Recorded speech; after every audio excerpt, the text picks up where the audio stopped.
Voilà, bonjour les amis, on retrouve encore aujourd'hui l'évangile de Luc cette fois-ci, au chapitre 7, les versets 1 à 10. Quand Jésus eut achevé tout son discours devant le peuple, il entra dans Capharnaüm. Un centurion avait un esclave malade sur le point de mourir qu'il appréciait beaucoup. Ayant entendu parler de Jésus, il envoya vers lui quelques notables de Juifs pour le prier de venir sauver son esclave. Arrivé auprès de Jésus, ceux-ci le suppliaient instamment et disaient « Il mérite que tu lui accordes cela, car il aime notre nation et c'est lui qui nous a bâti la synagogue. » Jésus faisait route avec eux.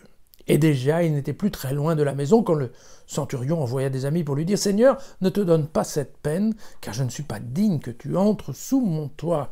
Et c'est pour cela aussi que je ne suis pas, veux juger moi-même, autorisé à venir jusqu'à toi, mais dis un mot que mon serviteur soit guéri. Alors ainsi, moi, je suis placé sous une autorité avec des soldats sous mes ordres, et je dis à l'un va, et il va, et à un autre viens, et il vient, et à mon esclave fais ceci, et il fait.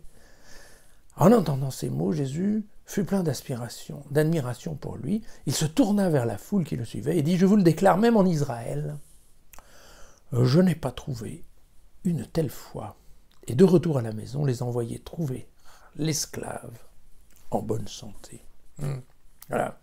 Alors, je vais vous dire que nous avons lu le 1er juillet dernier la version de Matthieu, chapitre 8, les versets 5 à 13, qui était principalement une attaque contre le manque de foi des Juifs. D'accord. Bon, il existe aussi une version chez Jean, au chapitre 4, les versets 46 à 54.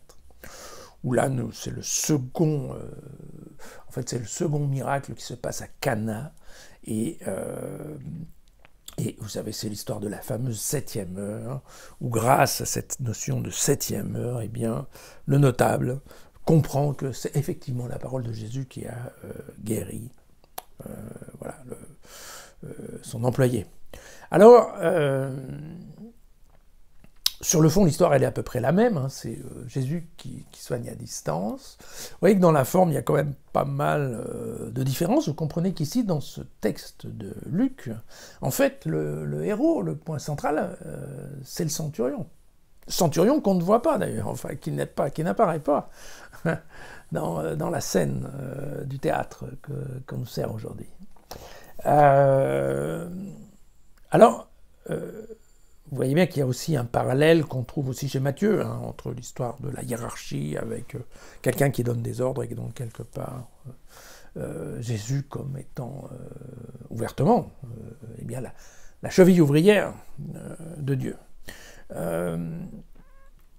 Ce que je pense, c'est que il y a un point de détail aussi qui est assez différent. Vous vous souvenez que chez Matthieu, le centurion lui fait dire « Je ne suis pas digne de te recevoir ». Et vous savez que l'idée, c'était qu'en effet, tu n'es pas digne de te recevoir parce que, n'étant pas pharisien, eh bien, globalement, je sais bien qu'un juif ne peut pas venir dans la maison d'un impie, puisque ça poserait des tas de problèmes en termes de purification.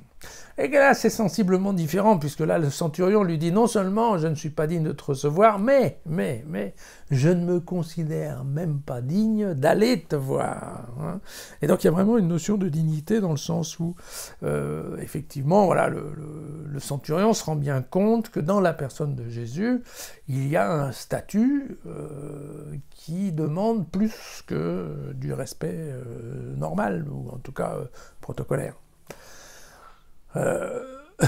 Ça, je dirais... Alors, ce centurion, il est... vous voyez, c'est pour ça qu'il y a aussi un peu une différence là-dedans. Voilà, le centurion, il fait typiquement partie, dans l'évangile de Luc, de ce qu'on appelle les craignants Dieu, c'est-à-dire des gens qui ont été probablement au départ païens. Alors, il faut savoir que les centurions qui travaillaient à l'époque pour Hérode n'étaient pas forcément romains. Ils pouvaient être un peu de n'importe quelle nationalité, mais très souvent, ils n'étaient pas juifs non plus. Par contre, ça devait être le cas de ce centurion, il était ce qu'on appelle craignant Dieu, c'est-à-dire globalement, eh bien, il appréciait la religion juive, vous voyez qu'il participait financièrement aussi à la construction de la synagogue, et donc très clairement il était ami des Juifs. Voilà. Il était ami des Juifs, mais ses craignant Dieu étant par différence aux prosélytes, donc des gens qui veulent bien être juifs, mais pas trop quand même, entre autres refusent la circoncision et l'application d'un certain nombre de lois.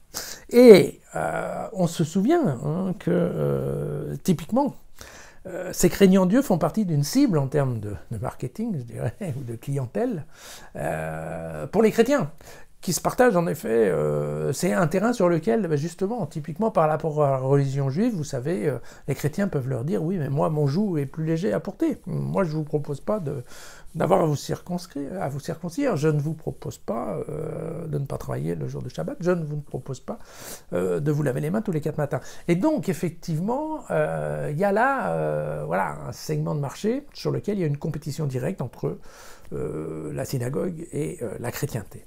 Et donc, typiquement, eh bien, ce centurion, il fait partie de ceux qui, typiquement, ont déjà été quelque part séduits par la religion monothéiste et par le Dieu des Juifs. Et donc, typiquement, il fait partie des gens qui sont susceptiblement très attirés par la religion chrétienne, puisqu'en plus, là, Jésus, lui, va effectivement soigner